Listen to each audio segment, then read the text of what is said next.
할렐루야.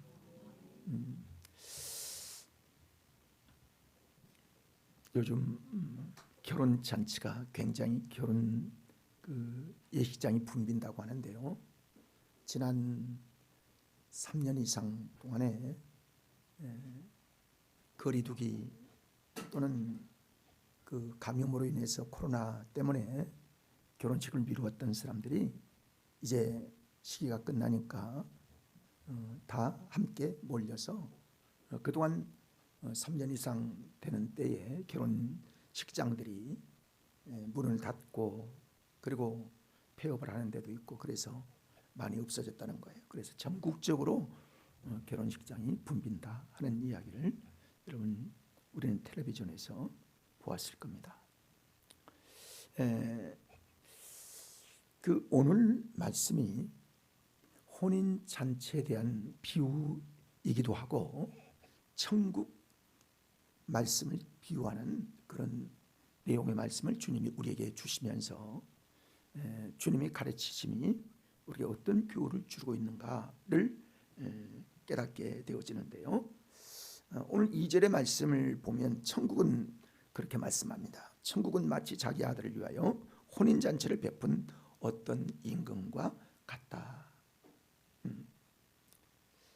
그러니까 왕의 아들의 잔치니까 얼마나 성대하고 온 나라가 들썩일 만한, 모르는 사람이 없고 그리고 기대하지 않는 사람이 없고 누구든지 다 축하할 만한 그런 성대한 잔치가 궁궐에서 벌어졌는데 그 백성들은 그 잔치에 대하여 무관심했다.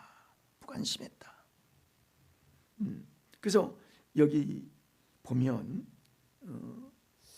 그들이 아무도 거의 오지 않았다. 오기를 싫어했다.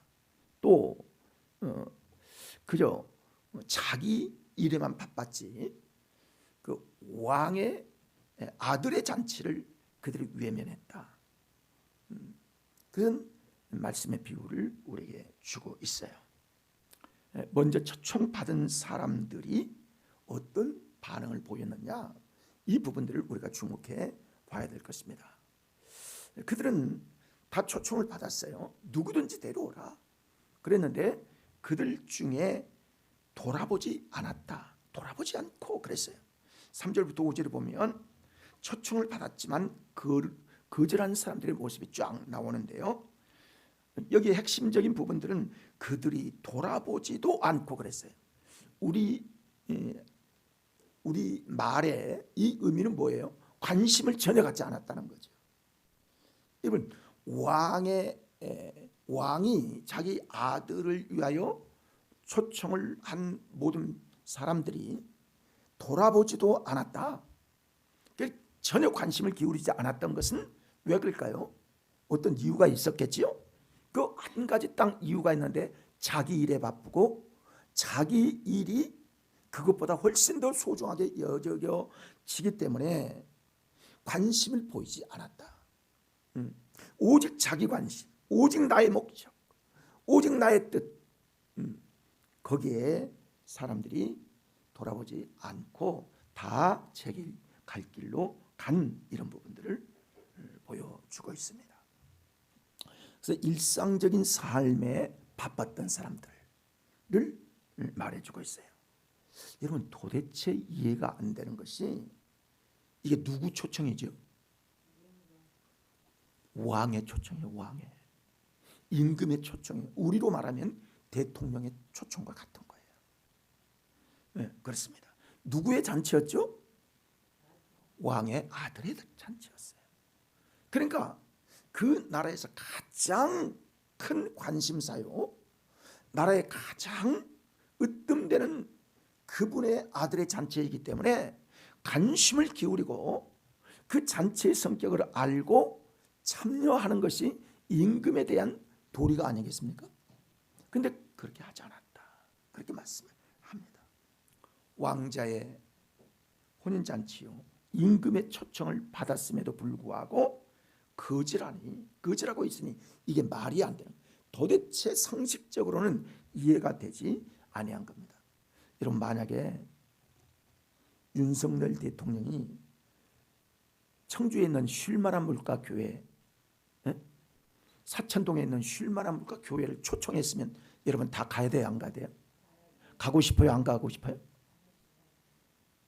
가고 싶은 사람이 4사람밖에 안 돼. 그거 뭐 할 거예요? 여러분, 이와 같다는 거예요. 이와 같은 모습입니다. 여러분, 궁금해서라도 가보고 나에게 그런 초청장을 보낸 그 분에 대한 보답을 위해서도 가야 되는 게 마땅하지 않습니까? 근데 안 갔다, 가지 않았다.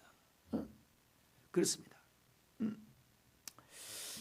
이 잔치는요, 또 아주 갑자기 이루어진 잔치가 아니라 먼저 초청장을 보내고 그 다음에 사람을 또 보내고 그 다음에 또 모든 것들이 준비되었으니까 오십시오라고 정중한 잔치예요.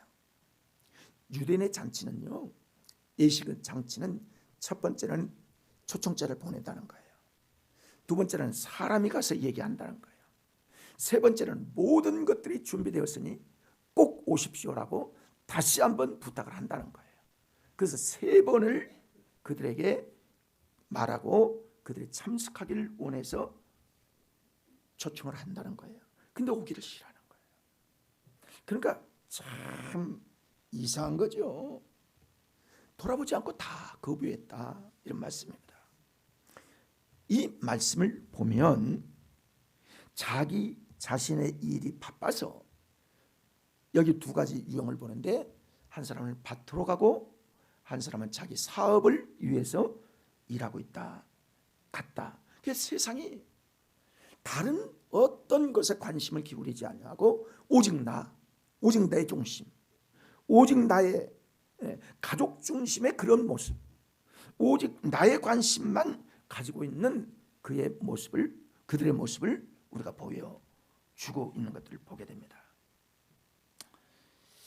여러분, 모든 사람들이 똑같이 이런 모습을 보였다는 것은 아마 그들의 공통 관심사가 영적 관심사가 되지 않고 육적인 사람들로 살아가게 되기 때문에 그 영적인 천국 잔치에 대한 비유를 통해서 그들이 관심을 기울이지 않았던 그런 모습이 현재에도 똑같이 적용되는 그런 말씀이라고 볼 수 있습니다. 하나님께서요, 구약 성경을 통해서, 예언자들을 통해서, 선지자들을 통해서 예수 그리스도의 초청 잔치에 모든 사람을 초청한 것과 복음의 전도를 통해서 오십시오, 교회로 오십시오, 천국 길을 함께 갑시다 하고 불렀지만은 그 결과는 어때요? 오지 않았다는 거예요.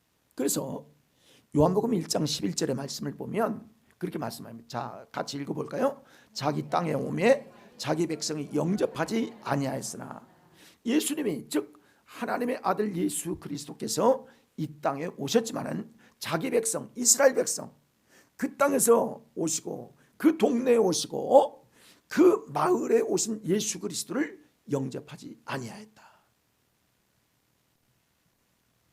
그러니까 하나님의 초청으로 보지 않는 거예요. 하나님의 초청으로 그들이 생각지 않는 겁니다. 예수 그리스도가 하나님의 아들이라는 사실을 그들이 믿지 않기 때문에 그랬던 것이죠. 지금도 여러분, 우리가 이번에 전도지를 또 한 18,000장 정도를 또 인쇄해서 갖다 놨는데요, 이거 우리가 아마 지금까지 아마 꽤 많은 초청을 했을 겁니다.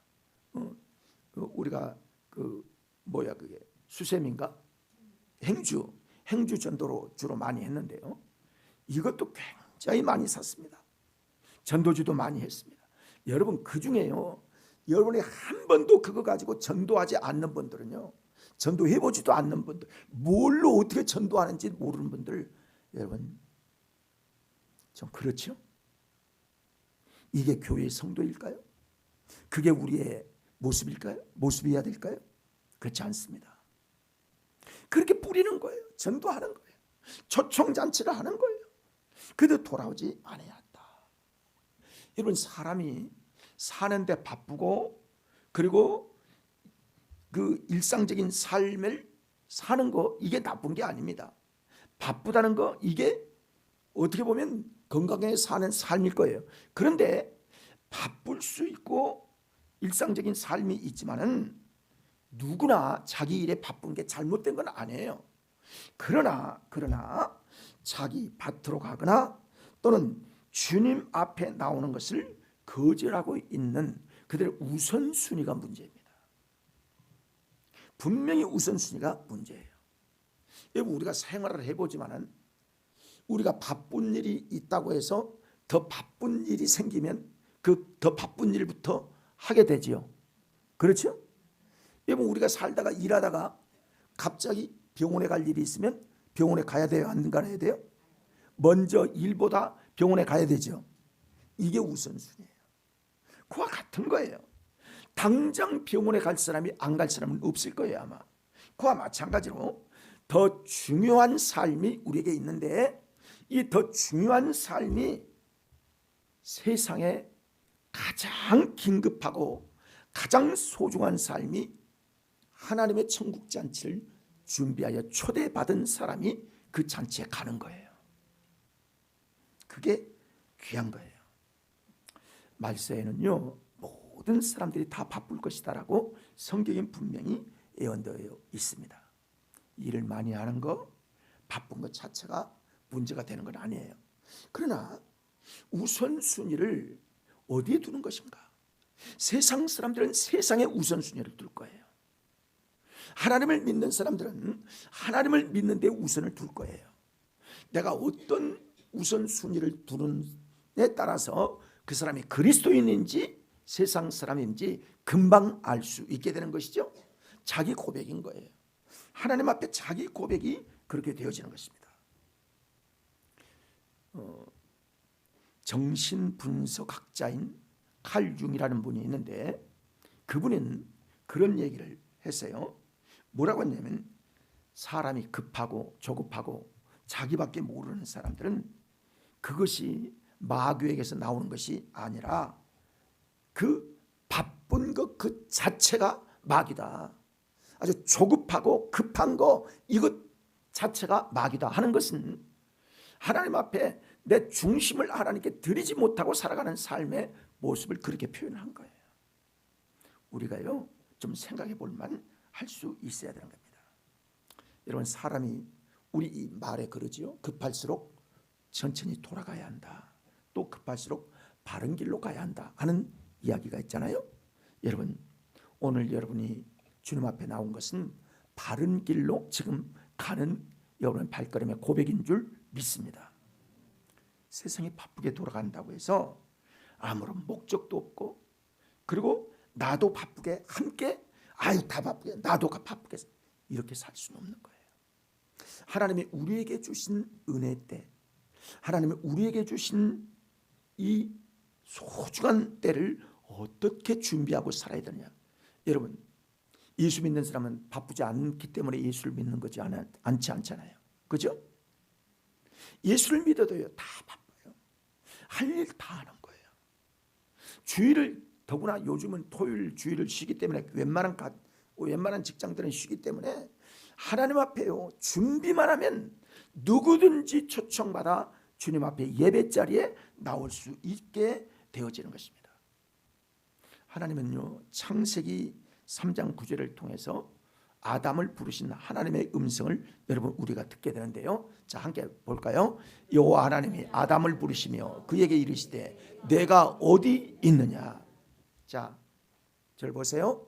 우리 함께 내 자신을 이름을 대면서 한번 얘기해. 안식아, 내가 어디 있느냐. 여러분의 이름 대고 시작. 지금 여러분은 어디에 있어요? 여러분 지금 영적 위치가 어디죠? 지금 초청잔치에 우리 하나님의 초청잔치에 갈 수 있는 가치를 두고 살아가는 겁니까? 아니면 오직 내 잔치, 나의 그런 것들을 위해 살아갑니까? 많은 사람들이요 주님의 탄생하심도 관심이 없어요.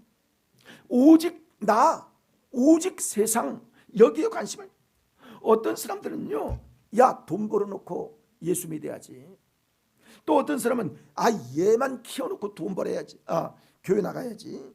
어떤 사람은 집 사면 내가 돈 교회 나가야지. 그런 사람도 있고요. 야, 이사 가야 되는데 좋은 데로 이사 가면 내가 교회 나와야지. 어떤 사람들은 대학교만 입학시키면 내가 교회 나가. 여러분, 한도 끝도 없는 거예요. 어디에나 어떤 일이 어떤 상황에서도 할 일은 누구든지 다 있는 거예요. 이 초청받은 사람들이 할 일이 없었기 때문에 하나님께서 그를 초청했을까요? 예수님의 잔치에, 즉 예수 그리스도의 그 혼인 잔치에, 즉 하나님의 아들 되신 예수 그리스도의 잔치에 시간이 없어서 못 온다고요? 그거는 하나님 앞에 도리가 아닌 것이죠. 여러분, 우리가요 막상 이 세상을 살아가면서도 어떤 일 때문에 그 일을 이루어 봐요. 그 다음에 또 일이 있을까요, 없을까요? 더 큰 일도 또 있을 수가 있어요. 이게 보면 핑계일 수 있는 경우가 많이 있습니다. 그렇기 때문에 현재가 기회이고 지금이 하나님께 올 때임을 바로 알아야 되는 것입니다. 또 여기 보면요, 6절을 보면 그런 말씀이 또 있어요. 어떤 사람들이 또 있냐면 그 남은 자들은 종들을 잡아 모욕하고 죽였다, 이렇게 말씀합니다. 아니, 안 오는 것만도 해도 아주 잘못된 것인데 초청하러 일꾼으로, 하나님의 일꾼으로 와서 전하는 그 사람을 잡아 모욕하고 죽였다. 초청을 거절한 정도가 아니라 초청하러 갔던 종들을 죽이기까지 하는 끔찍한 사건이 이 세상에 벌어졌다, 이 말씀입니다. 여러분, 세상에 사람이 어떻게 그럴 수가 있을 것 같습니까? 도대체 이해가 안 되는 거예요. 그런데 그런 일이 실제로 벌어지고 있는 거예요. 여러분, 우리 속담에 거지에게 밥은 주지 않을지라도 쪽박은 깨지 말라는 그런 얘기 있잖아요. 근데 이게 쪽박까지 깨는 거예요. 그리고 그를 죽이는 거예요. 이들은요, 진리를 거부할 뿐만이 아니라 말살 아래 드는 아주 악한 사람들이 그 시절의 사람들이었다, 그랬던 거예요. 여러분, 이걸 우리 현대 우리에게 적용해 보면 역사 속에서도, 우리 기독교 역사 속에서도요, 순교도 많이 당하고 어려움을 당하고 선자들을 돌로 치고 예수 그리스도를 전파하는 사람들에게 아주 그들을 모욕하고 그들을 욕하고 복음을 전하는 사람들에게 하나님의 은혜로 보지 아니하고 아주 적그리스도처럼 행동하는 사람들이 얼마든지 많이 있는 것입니다. 자기도 안 믿을 뿐만이 아니라 남도 못 믿게 막는 사람이요, 얼마나 많은지요. 참 이상한 세계를 여러분, 우리는 살아가고 있습니다. 참으로 불행하게도 그들은 마귀의 하수인으로 살아가고 있다는 사실을 보게 되는 것이죠. 여러분, 이런 이야기를 여러분 들어보셨을 거예요.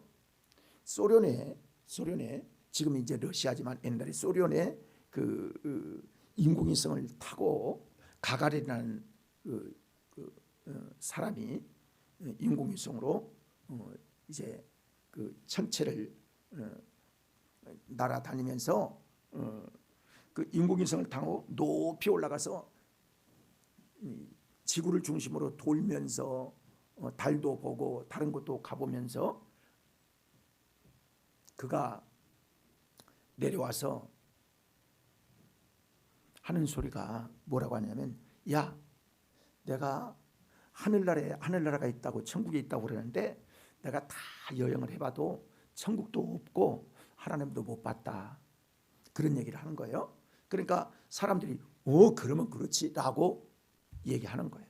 근데 그 사람에게 한 소녀가 편지가 왔어요. 어떤 편지가 왔느냐면, 아저씨, 선생님은 하나님이 없다고 그래요. 그리고 천국을 보지 못했다고 하는데 성경에는 이런 말씀이 있습니다. 마음이 청결한 자가 하나님을 본다고 말씀하시고 있는데 선생님은 마음이 청결하십니까? 이렇게 얘기했던 편지가 도착이 됐다라는 거예요. 여러분 그렇습니다. 하나님이 어떤 말씀을 하시든 하나님께서 지금 우리에게 하나님의 은혜를 구하든 하나님의 은혜를 하나님께서 우리에게 부어주시지만은 우리 마음이 어떤 마음으로 받아들이느냐, 어떤 자세를 가지고 하나님 앞에 나와 하나님의 이름을 높이느냐 하는 것에 따라서 얼마든지 상황은 자기의 상황이 될 수도 있고 하나님의 뜻을 이루는 상황이 될 수 있다는 사실입니다. 요즘도 안티 크리스찬들이 얼마나 많아요? 그렇습니다. 인터넷상에 보면 기독교를 개독교라고 얘기하는 욕하는 그런 사람들도 있고요, 목사를 욕하는 사람들도 있고요, 교회가 잘못됐다는 거 얘기하는 사람들도 있고요, 여러 가지 유형의 사람들이 있는 것들을 보게 됩니다. 저는 그런 걸 보면서 교회 목사로서 이 교회가 욕먹는 일들이 덜어는 있지요. 제 개인적으로는 정말 목사로서 사과하고 싶어요, 그런 분들에게. 그러나 여러분 한편 생각할 때 그들이 하나님의 은혜를 아는가? 여러분 교회에 있으면서 교회에 들어와서 하나님의 은혜를 받고 살아가는 사람들 중에요, 예수를 떠난 사람들도 있거든요. 그러면서 이런 얘기를 퍼뜨리는 사람들도 있어요. 교회에 나왔던 사람들이. 나는 그때 교회의 단점이나 교회의 잘못된 것은 내가 사과를 하지만은, 그러나 그 사람이 과연 인격적으로 주님을 깊이 만나고 영접한 사람인가? 인격적으로 하나님을 만난 사람인가? 여러분 살아가다가요, 교회는 때로는 옮길 수는 있어요. 그런데 예수를 버린다는 거는요, 이거는 정말 사탄에게 매여서 잘못된 사람일 수 있다는 사실을 여러분 아셔야 합니다. 시험될 이유는요, 어느 교회 어떤 사람에게 다 있어요. 교회를요, 천사들이 모였다, 절대로 그렇게 생각하면 안 되는 거예요. 교회는 종합병원과 같습니다. 그렇기 때문에 상처 입은 사람이 오고, 때로는 어려운 사람이 오고, 문제가 있는 사람이 오고, 때로는 교회는 성격이 이상한 사람들도 오게 되는 거예요. 상처를 부부끼리 같이 살면서도 상처를 많이 받는데, 교회에 와서 어떤 일이 있어서 그 교회에 안 나가, 그 목사 어떻고 그 교회 누구 어떻고, 여러분 그러면 상처받지 않을 사람은 단 한 사람도 없는 거예요. 우리에게 시험될 이유는 누구든지 있어요. 그러니까 믿음으로 인내하고, 그리고 하나님의 은혜를 깨닫고 사랑하고 연합하는 그런 믿음의 공동체가 우리 교회가 되어야 될 줄 믿습니다. 여러분 결국 임금은 어떻게 했나요? 임금이 노하여 7절의 말씀을 보면, 임금이 노하여 군대를 보내 그 살인한 자들을 진멸하고 그 동네를 불살랐다. 초청을 거절할 뿐만이 아니라 하나님의 역사를 방해하는 자들에게 결국 하나님의 징계의 역사가 있게 된 것을 말씀합니다. 여러분 이스라엘의 백성들이 꼭 그랬어요. 이스라엘 백성들은 하나님의 초청을 거부할 뿐만이 아니라 도리어 하나님의 초청을 받을 선지자들, 그리고 하나님의 사람들, 그리고 사도들, 그들을 살인하고 그들을 죽이고, 마지막에는 하나님의 아들 예수 그리스도를 이 땅에 오자 십자가에 못 박아 죽인 분들이 바로 이스라엘 사람들이었던 것들을 알게 됩니다. 그래서요, 마태복음 12장 32절의 말씀을 보면 읽어볼까요? 또 누구든지 말로 인자를 거역하면 사심을 얻되 누구든지 말로 성령을 거역하면 이 세상과 오는 세상에도 사심을 얻지 못하리라. 여러분 우리가 그리스도인으로서 정말 조심해야 될 것이 있는데요, 성령의 은혜를 맛보고 성령의 나타나심이 나를 통하여 나타나게 증거되게 하시거든요. 이것들을 은사라고도 볼 수 있게 되는데요, 이런 은사를 체험하고 은사를 맛보고도 하나님을 떠났다? 내가 개인적으로 생각할 때 혹시 화가 있지 않을까? 저는 그런 생각을 들 때도 있어요. 하나님을 경험하고 하나님을 체험하고 하나님을 맛보고 하나님의 은사를 맛보고도 하나님을 떠난다는 것, 이건 성령을 거스른 일이 될 수 있기 때문인 것입니다. 참 두려운 일이죠. 자, 두 번째로는요, 은혜로 택함 입은 사람들이 분명히 있다는 사실을 알게 됩니다. 8절에서 9절의 말씀을 보면 이런 말씀들이 있는데요, 초청을 받은 사람들이 거절을 했기에 결국 전혀 잔치에 참여할 수 있는, 초청을 받을 수 있는 그런 자격이 아무것도 없는 사람들이 초청을 받아서 왕의 아들의 혼인잔치에 참여하게 됐다는 거예요. 이거 전적인 하나님의 은혜입니다. 무슨 자격이 있어요? 우리 그리스도인들이 그런 자격이 있는 거예요. 우리는요, 유대인들은 그런 자격이 있을지 모르지만 이방인인 우리는 하나님 앞에 초청받을 만한 자격도 없고 초청받아서 하나님의 자녀되는 권세를 받을 수 있는 그런 자격도 우리는 없었어요. 사실은 전적인 하나님의 은혜였습니다. 이방인은 하나님의 은혜요 하나님의 선물을 받은 사람들입니다. 나의 구원은 하나님의 선물이요 하나님의 은혜를 받은 사람들이지, 거기에서 나를 내세울 수도 없고 이것 이러니 저러니 함부로 얘기할 수 있는 그런 사람들이 아닌 것입니다. 전적인 은혜로 택함을 입은 거예요. 사랑하는 여러분, 그래서 지금이 은혜의 때라는 거예요. 지금 우리는 은혜의 때를 살아가고 있는 것입니다. 분명히 하나님께서는 이 은혜의 때가 계속된다, 절대로 그렇게 말씀하지 않으셨어요. 반드시 이방인의 수가 끝날 때가 있을 것이다. 로마서 11장 25절의 말씀을 보면 그 말씀이 있는데요, 읽어봅니다. 형제들아, 너희가 스스로 지혜 있다 하면서 이 신비를 너희가 모르기를 내가 원하지 아니하노니, 이 신비는 이방인의 충만한 수가 들어오기까지 이스라엘의 덜어는 우둔하게 될 것이라 그랬습니다. 덜어는 이 신비는 이방인의 충만한 수가 차게 되면 분명히 문이 닫히고 구원이 결국이 끝날 때가 있을 것이라고 말씀합니다.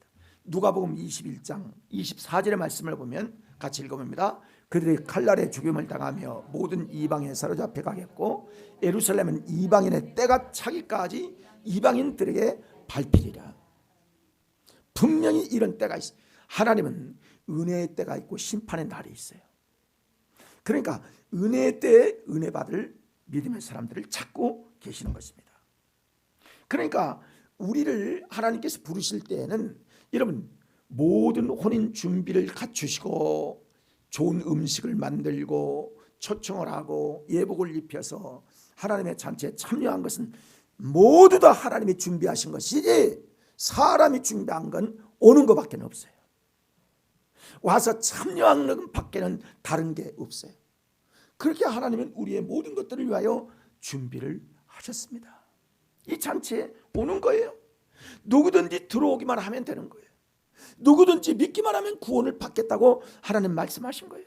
이것도 못해요? 그러면 그거는 하나님의 초청에 위배하는 것이죠. 그런데요, 여기 보면 잔치에 참여했다가 쫓겨난 사람들이 있다는 것을 여러분 이제 우리가 더 주목해야 합니다. 이건 누구예요? 바로 우리 그리스도인들이 어떻게 참여하는 사람이 어떤 마음으로 살아가야 되는가. 11절부터 13절의 말씀을 보면 예복을 입지 않는 한 사람이 있었다라고 말씀합니다. 여러분 이게 또 무슨 소리일까요? 원래 초청 받은 자들이 오지 않자 대신 길에서 산에서 막 데려다가 그 잔치 자리에 다 찼다는 거예요. 잔치 자리가 다 메워졌는데 그 중에 한 사람이 예복을 입지 않았다. 예복을 준비하지 않았다. 여러분 이 사람은요 길에서 온 사람이고 어쩌면 산에서 뭐 나무하다 왔든지 온 사람이기 때문에 예복이 있지도 않을 뿐만이 아니라 예복을 준비할 수 있는 시간도 없고 그런 기회도 없는 거예요. 근데 이걸 어떻게 해석을 해야 할까? 학자들이요, 이거에 대해서 이렇게 주석을 합니다. 원래 임금들이 잔치를 할 때에는 그 궁궐 앞에 초청자들이 모두 다 예복을 입을 수 있도록 예복을 미리 다 준비해 놓는다는 거예요.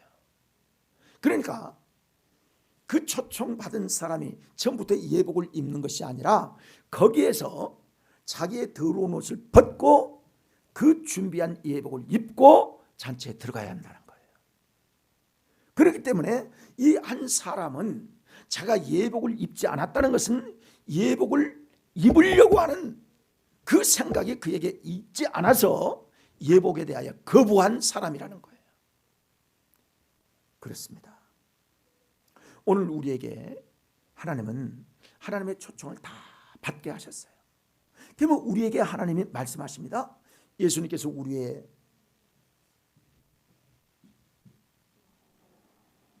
죄악을 담당하시고 우리에게 하나님의 은혜를 우리에게 있게 하시고 주님 앞에 돌아온 우리에게 하나님께서 말씀하십니다. 의의 옷을 입어야 한다. 신부로 단장해야 한다. 예복을 입어야 한다. 주님 말씀하세요. 여러분, 어떤 옷을 입으려면 옛 옷을 벗어야 되겠죠. 자기의 더러운 옷을 벗어야 되겠죠. 그래야 예복을 입는 거 아니겠습니까? 이게 뭐냐면 구원과 믿음과 그리고 회개예요. 예수님 앞에 돌아올 때 그렇게 하는 겁니다. 응? 어떻게 초대받은 사람이 이 예복을 다른 사람은 다 입고 들어오는데 이 사람만이 예복을 입지 않나? 이해가 안 가는 거예요. 이해가. 근데 우리 그리스도인들 중에도 하나님의 은혜를 받고 하나님 앞에 돌아오고 하나님의 구원의 은혜를 힘있게 하실 하나님의 초청을 받아서 하나님의 몸된 귀한 게 왔으면서도 왕자가 그렇게 기뻐할 예복을 입지 아니하고 있는 사람들이 있다는 거예요. 부름 받은 사람들 중에 그런 사람들이 있다는 거예요. 이게 믿음입니다. 이걸 거부한 사람들이 있을 수 있다는 거예요. 교회 나와서 예수를 믿으면서도 여전히 자기가 주인된 옷을 입고 있는 거예요. 내가 주인이라는 거예요. 하나님이 주인이고 예수 그리스도가 나의 주인이 아니라 내가 경험한 내 옷, 내가 목적하고 있는 내 경험, 지식, 전통적인 나의 고집적인 옷만 입고 하나님 앞에 옷을 벗지 아니하고 하나님의 의의 옷을 입지 않고 예복을 입지 아니하고 신앙생활을 하고 있는 자기 중심적 신앙생활을 자기 자아가 깨어지지 않는 이런 모습으로 누더기를 입고 있는 그리스도인들이 있을 수 있다는 거예요. 이거 지금 우리에게 말씀합니다. 자, 이 말씀이 우리에게 참 좋은 예가 되는데요. 마가복음 10장 49절부터 52절까지 자, 천천히 같이 읽어봅니다. 예수께서 머물러 서서 그를 부르라 하시니 그들이 그 맹인을 부르며 이르되 안심하고 일어나라. 그가 너를 부르신 다음에 맹인이 겉옷을 내버리고 뛰어 일어나 예수께 나오거늘 예수께서 말씀하여 이르시되 내가 무엇을 하여 주기를 원하느냐? 맹인이 이르되 선생님이여 보기를 원하나이다. 예수께서 이르시되 가라 내 믿음이 너를 구원하였느니라 하시니 그가 곧 보게 되어 예수를 길에서 따르니라. 아멘. 맹인 되어지고 거지된 그 사람은 한마디로 말하면 거지 옷 입고 있는 거예요. 근데 주님이 부르실 때에 겉옷을 버려 두고 예수님께 갔더니 예수님께서 내가 무엇을 하여 주기를 원하냐? 내가 보기를 원하냐? 그래 내 믿음이 너를 구원하였다 라고 말씀하신 거예요. 사랑하는 여러분, 우리의 더러운 겉옷, 여러분 고비마다요 사도 모세가 호렙산에 올라갔을 때도 내 신을 벗으라. 이것은 거룩한 곳이다. 벗어야 될 것들이 있어요. 우리의 겉옷도 벗어야 될 부분이 있고 신발을 벗어야 될 때도 있고 목욕을 해야 될 때도 있고 이 부분들이 다 주님이 주신 은혜를 망각하지 아니하고 주님이 주신 이 은혜의 때를 너희가 올바로 붙잡기를 하나님은 원하고 계시는 거예요. 다시 말하면 옛사람의 옷을 벗어버리고 주님이 입혀주신 새 옷, 의로운 옷, 거룩한 옷으로 단장하기를 하나님은 원하시고 계시는 거예요. 그래서 이거 거부한 이 사람을 어떻게 했어요? 그 손발을 묶어 바깥 어두운 데 내던지라. 거기서 슬피 울며 이를 갈리라. 어디로 간 거예요? 여러분, 천국의 선택을 받았다가 이렇게 바깥 어두운 데로 쫓겨난 사람도 있을 수 있다는 교훈을 우리에게 보여주고 있습니다. 그러므로 예복을 갈아입는 문제는 선택의 문제가 아닙니다. 여러분, 이건 필수적인 과정이에요. 예수를 바로 믿고 예수 그리스도의 은혜의 보혈로 깨끗함에 변화되는 은혜를 힘내기를 하나님은 원하시고 계시는 거예요. 그게 뭐예요? 예수 올바로 믿고요, 거룩함으로 단장하게 되기를 원하시는 거예요. 그리고요, 의의 옷을 입은 사람은 주님의 말씀에 순종하는 거예요. 주님 뜻대로 사는 거예요. 주님의 목적대로 사는 겁니다. 그렇습니다. 버릴 것 버리고 거룩을 이루어가는 우리 모두가 되어야 될 줄 믿습니다. 이 삶이 하나님이 기뻐하는 삶이요, 우리의 겉옷을 입고 예복에 참여한 믿음의 삶, 그리고 천국의 삶, 그리고 혼인잔치에 사는 참여할 사람임을 우리에게 보여주고 있어요. 사랑하는 여러분, 예복을 준비합시다. 주님이 주신 거룩한 옷을 입읍시다. 그리고 주님 뜻대로 살고 세상의 목적대로 살지 말고 주님 원하시는 목적대로 살아서 영원한 하나님의 천국의 초청잔치, 예수 그리스도의 혼인잔치에 참여할 수 있는 우리 모두 되기를 주님의 이름으로 부탁합니다. 하나님의 은혜를 힘입읍시다. 예복을 입어서 주님과 함께 동행하는 우리의 삶 되기를 간절히 소망합니다. 기도합니다.